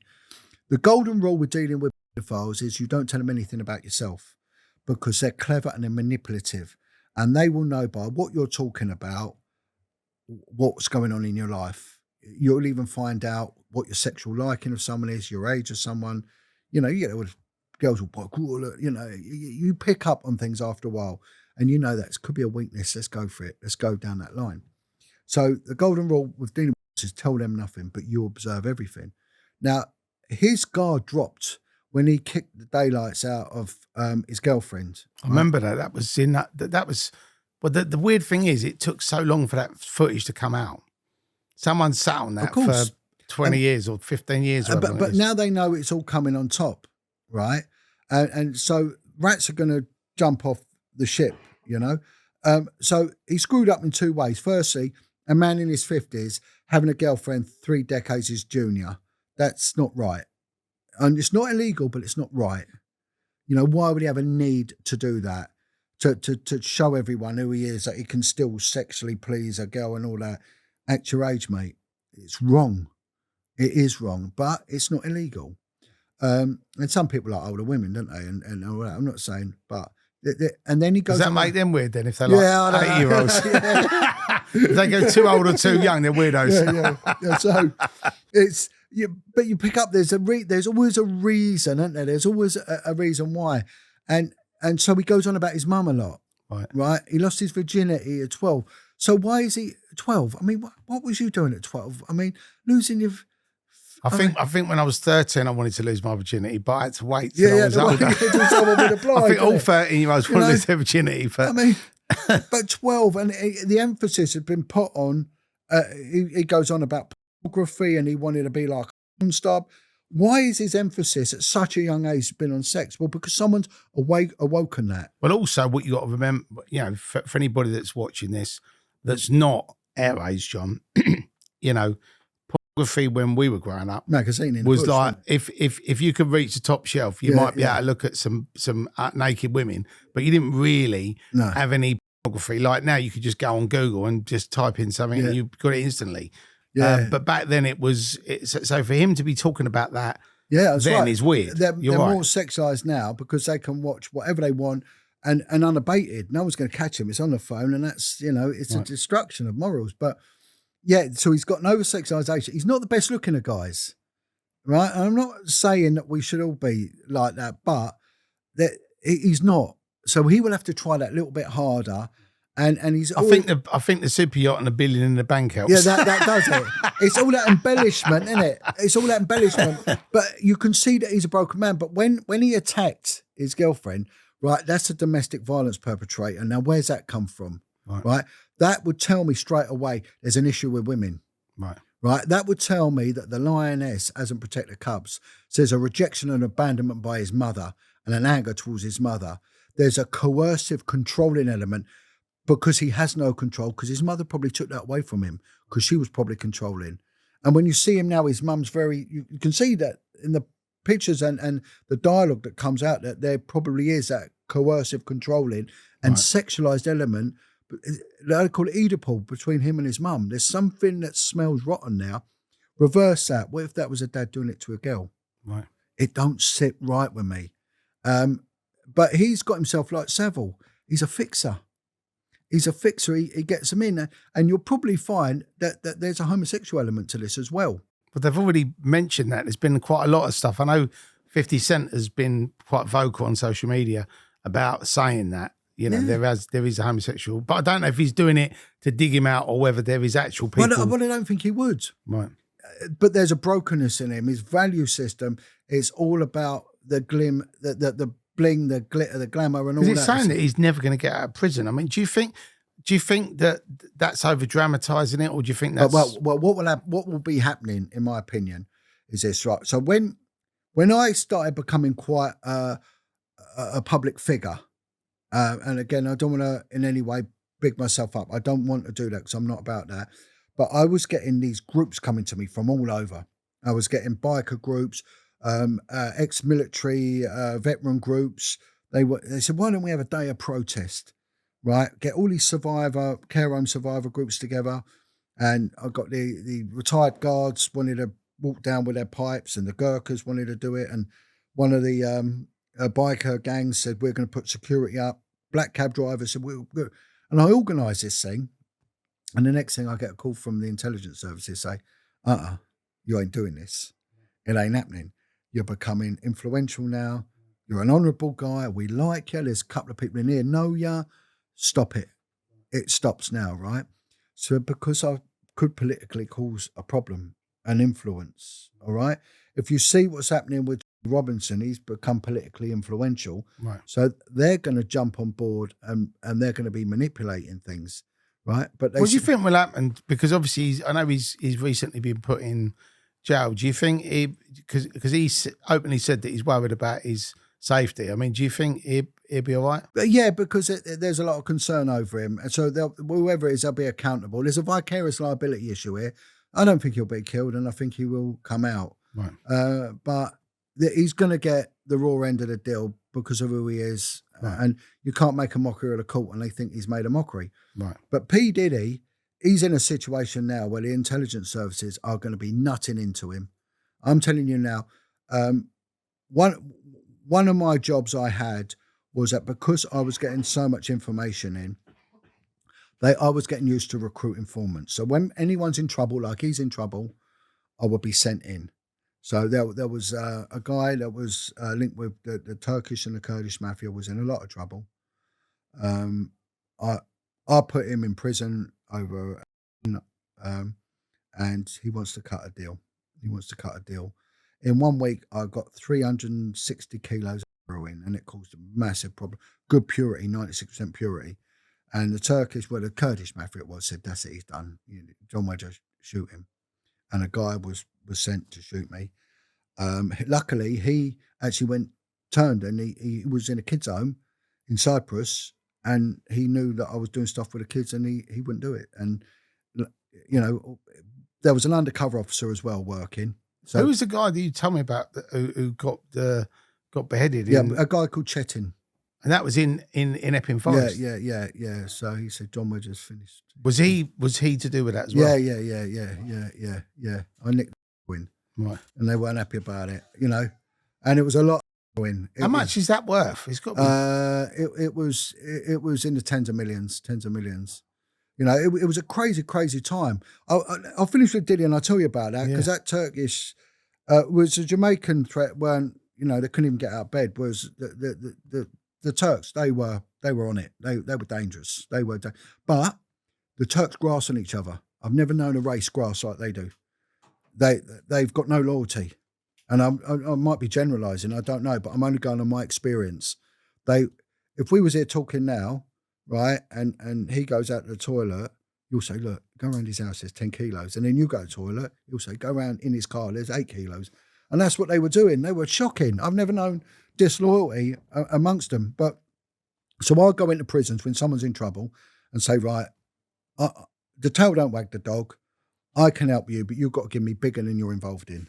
Right. So Diddy will be the gatekeeper, the fixer. He would have compromised people. He would have filmed them, and he'll have information. Like Epstein. Yeah, the intelligence services will be bleeding him dry. Now, there's something interesting. And sorry, I know we'll go on a bit, but if we go for a drink, right, so right, let's go and have a beer. At what point in us having a beer would you have to ring me up and go, John, about last night, right? What might it be? Well, you're married, you put a bird or whatever. Maybe, yeah, okay, I get that. Or do a bit and it was on camera and can't really do that. You know, is it a big deal, right? Probably that would need a little bit of a debriefing. Years ago, if a politician was having an affair back in post-war Britain, morally strong Britain, that was disgusting. You know, we don't do that. We don't have affairs. You don't cheat. You'll be kicked out. And people were. Army officers, if they were caught having a child outside of wedlock, were told to get out of Sandhurst. They're not having them. Up until the 90s, I worked with a guy, he had a kid, he was an officer and he got kicked out for it. And then it became homosexuality. Up until the late 90s, you could go to a military prison for being gay in the army. Right. And it could be used against you. It could be coercively used. I'm going to out you. Now you do what you're told. Right. So, but they can't do that. George Michael sort of changed that when Sony was trying to bribe him and say, you need to shut your mouth, because he was appealing to the young girls and they think the sales would plummet. Right. But he was gay and he was saying, no, I'm gay. I don't care. Do what you want. And, you know, power to him for doing that. Right. And he said, no, I don't care. There's no, expose me. What are you going to expose? I like men. A colleague of mine caught him crawling out of his knees at Hampstead Heath once and he was open. I think when you watch The Office Christmas thing, he's like, makes a joke about that. Yeah. They were saying he was always a regular up there, you know. But again, it's the power's gone. But the one thing that will always have power, like our opening gambit, children. There ain't no community that allows it. So if you're caught with a child, you're going to be compromised. And that will stick and stand. And that is what he's doing. He's leaving them. And Justin Bieber. And I say to these people, speak out. It's not your shame. Speak out. Now's not the time to be quiet. You know, look at Michael Jackson. You know, people still, they go to it. He's got this, they've still got this thing at the West End, you know. He's a wrong un. Oh, the profile I work with went, he's a wrong un. Jackson's a wrong un. Profile him, he's bad as they come. You know, but again, it's all hidden under the veil of celebrity. So you think Diddy's definitely guilty? Yeah, a procurer. I think he's a procurer of children for these parties. I think there will be a ritualistic element to it. That may well come out on a very hardcore level. He may well be part of some sort of occultic group. I wouldn't put that apart. I'm not going to go conspiratorial. I don't know. I won't now. Right. But my opinion is that there will be an occultic thing. He's tried and tested. He was recruited years ago. And I think there'll be a procurement of children. Because what happens at Diddy party stays at Diddy party. Well, come on. What's one of the biggest genres of social media at the moment now that's growing? You've got all these millennials doing these podcasts, interviewing stars that are doing 1,000 men a day. Who's that one? Bonnie Blue. She's the English girl who's off to Australia to drag 1,000 students in a day, and they're all joking. It's abhorrent. It's wrong. It's disgusting. But it's socially acceptable. It's the new... So what do you think will happen to Diddy? Do you think he will get a long time in jail, or do you think... Well, I mean, people do die. Right. People do die. I worked with a guy who was one of the lead investigators on the Diana inquiry, and he said to me, anyone who thinks that was a car accident's an idiot. You know, she was done. She was done in because she knew stuff. You know, like I said, the intelligence service said to me, John, time to call it a day. Stop this. You know, you don't want to cross us. You fought the police. Look, they want dirt on Are you people. friends with them now? Or not? No. Someone puts on it, Jon Wedger works for intelligence services. I said, well, why am I working on building sites for 80 quid a day and working in special needs schools for 60 quid a day if I'm getting a pension from the intelligence services? You know, no, I had to fight to get me Met Police one. You know, well, what use would I be to them now? I'm out the loop anyway. And they know more than I do. What you got to understand, military intelligence, right? A D notice is a defence notice. When the press gets served a D notice so they don't talk, it means a defence notice. It's not a civilian tool. It's a military intelligence tool. Because the information out of it is politically, it's a lever. Right. Like the Pi group, like everything else. It's a lever. You can manipulate people, right? You know, Leon Britton, there was allegations about him and young boys in the inquiry. Many come out. He was our Home Secretary and our Overseas Secretary to Northern Ireland. A dangerous situation to be in, but he can be manipulated, and they knew where he was and they could control him. And I mean, I do feel, John, that we there's so much we can talk about. It goes on for hours. But I definitely think we're going to have to do a part 2. Yeah, it does. If I'm still alive. You'll be all right. Yeah. You'll be all right. You've got God on your side, mate. You'll be all right. Yeah, but it's quite funny because I covertly went to a meeting the other day, and there was a doctor of journalism trying to debunk the victims and survivors, the child victims and survivors of ritual abuse.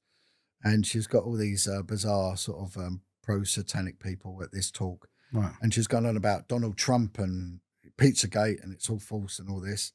And she said, well, we've got our own nutcases in this country. Next thing, this big picture of me appears on the screen. This man is a menace. He's this. And I'm sat opposite her in this meeting while she's giving this presentation. You like... And I had a pair of glasses on. And she went, this man, Jon Wedger. And I said... you should have got up and done a little bow. I said, what was the name of that policeman again? Wedger. I said, it's a strange name. Well, he's a strange man. But she's like the number one journalist. So, yeah, you get attacked all the time. You're going to get it. It's going to come your way, but you don't rise to it. But the one thing I said this when I first started, maybe 10 years ago, you never proved wrong. Right. When you're dealing with child abuse, you never prove wrong. It's the source of so much. And since you've blown the whistle and come out and been a lot more vocal about this, do you think anything's changed? Do you think it's the same? Yeah. I think the awareness is massive. I mean, I go down the street, I get stopped. The other day I was walking down and there was a dust cart stopped in the middle of the road. Hey, you, I was in a kid's home. Keep speaking out for us. I mean, even this is the irony of it. I was baptised in the sea by who was classed as one of the most dangerous guys in Scotland. A big scar down his face. An ex-gangster called Brian Knox. Right. Dangerous guy in his day. He baptised me. Him and a reformed addict. Again, my nemesis in the police. My best mate, well, one of my best mates is here now, but another one, big Chrissy Lambriano, one of the most, he takes me everywhere with him, and I've sat down with Charlie Richardson's wife and all the ex-cons and all that. Stevie French does a lot with us, and he's come from the care homes and everything. So, police don't tend to have much to do with me now, but they do come up in the street and say thank you. So the awareness has gone through the roof. So it's more difficult, I think, not because of just my input, but the survivors that are giving testimonies. And I think that's why these podcasts are incredibly important. Because I suppose the more people that know about it, the more talk there is, the more reason there is for people to make a change or to clamp down on it. Or Terry, they've been called liars all their lives and put down. They're broken inside. One of the things I talk about, and the dynamics, the rawness of it all, because I was a police officer, I didn't call it abuse. It was torture. It was appalling what they did. And one of the things that some of the male survivors that endured horrific, very young abuse was that their anus was damaged. Right. Now, a vagina is different to an anus. I know people go, no, it's not. It's different. You start mucking around with the anus, you're going to damage it. Right. This is, sorry, it might go out of context, but there's a relevance for this. A vagina's like a wall of muscle. It's designed to go like that and open out. You know, back in the day, women had 20 kids, and it was still doing its job. Right. The old trilby still did its job. You can't do that to an anus. An anus is a sphincter muscle. It's a loop of chains, and once you violate them, they break. It might look like it's doing its job, but it has no elasticity, and it won't do its job, and it will leak. Right. Now, a young boy's anus is not built for a grown man's penis. Let's get it right. And when they did systemically and institutionally these young boys, they irreparably damaged them. A lot of these kids never went for help because they couldn't. It was demasculating. It wasn't what they did, right? They'd have to make up some excuse that they fell on something, whatever. But one of the byproducts would be that the anus would leak and it would smell. So if they was in a classroom or in an office environment as a clerk or whatever, they would shit their pants. Right. And I had one guy say to me, he just burst into tears. He said, I got a job. He was just abused as a kid. He'd done nothing wrong. He was a vulnerable, innocent young boy, and he was abused terribly. And he just burst into tears. He said, I sit in the office and I shit myself and I stink. And he said, I want to kill myself. And I speak about it. And I got a call from a guy that was very heavily involved in organised crime. I can't tell you what, because he told me not to. He's quite a well-known guy. And he said, John, when you said that, I burst into tears. And he said, I've been suicidal. I've been through marriages because I leak at night. I leak in my pants. I have to hide my pants and throw them away or put them in the washing machine. And I nearly lost this marriage because of it. And when you said that, I cried and I said to my wife, listen to this guy. This is what I endure. And he said, I want to thank you so much for saying that, for speaking out for us victims. And that's the dynamics of it. You know, like I said about that school teacher, I said, remember the taste of dad's home. And it's horrible, but this is what they do. Right. And I want to call out to survivors of abuse and say, listen, your life is precious. It is so precious. Suicide is an unfortunate side effect that we're seeing all too often in society now from that demographics of survivors. Please, your life is precious. You never did this. They did this to you. You're worthy. You're worthy. You've got so much to offer. And your testimonies will help others that are in that dark place. And I want to call out to the pedophiles. And I want to say this. You know the pain. You know the degradation of this. Stop it. Stop it now. Go to the police. Tell them what they've done. Right? Admit to your crimes and grass the others up that are doing it and stop it, because you're destroying souls. Not lives, souls for the next few generations. You have to stop it. And to the Satanists, I'm telling you now, listen, one day when you shut your eyes for the last time, you'll realise there is a God, and the God you've been worshipping is a liar. So do it now while you're living. Repent and put it right.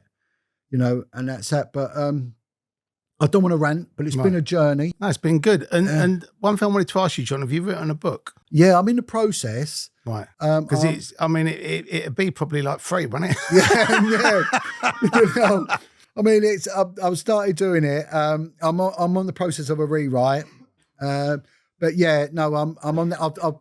We've got a documentary coming out, Redemption. Right. It's fantastic. There's 3 contributors. They all talk about their lives. They're changing their lives, what they're doing now. Right.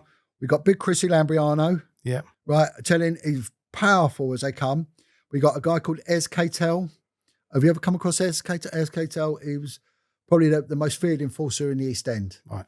He'd been shot, stabbed. He saves lives, this guy. He's good to get him on the podcast. He's brilliant. Honestly, you love him. Right. He's all the East End boys know him. They know Ez. And he'll put you in touch with many. He's a good mate with Jimmy Tibbs and all them. Yeah. And so he's brilliant. He's fantastic. And then we got Stephen French. Yeah, French has been on. He's good.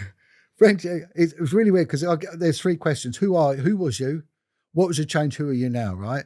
And the others have sort of gone out of that. I said, look, we got 40 minutes. Can you? And you have to stop bringing back Steve French. You tell him once. Right. Bang on 40 minutes. You know, he sticks to in very not condescending. You're a clever man, Mr. French, and you're a good man. And he's been so upfront with what assistance. He said, anything you need, you're going to get it. and a powerful message to the kids, to the youth, all of them, about change, putting their lives around and stopping the suicides and getting rid of that pain. Anger is trauma. Let's get rid of it, and it's can't plug my pals. Yeah, of course. Right. So this is a book. This is a friend of mine, Timmy Thomas, went to school with him. He even was writing books at school. So this is it's a crime, them v us, cops and robbers thing. It's a good read. It's a good entertaining read. It's East End based, 90s time period, and please give a budding young artist well, he's not young now, but right. Give a starting out artist a little bit of a push up there, and it's well worth it. So it's $9.99, and it's got its ISBN number and all that. There you go. But The Lane by Tim Thomas. Nice one. Well, make sure you get that. But John, thank you so much for coming on. Pleasure. I've really enjoyed meeting you. Thank you. I'm looking forward to getting you on again, and because there were so many things that we could talk about, and I'm just conscious of time. I'm mindful of it, and these tangents go off, and I can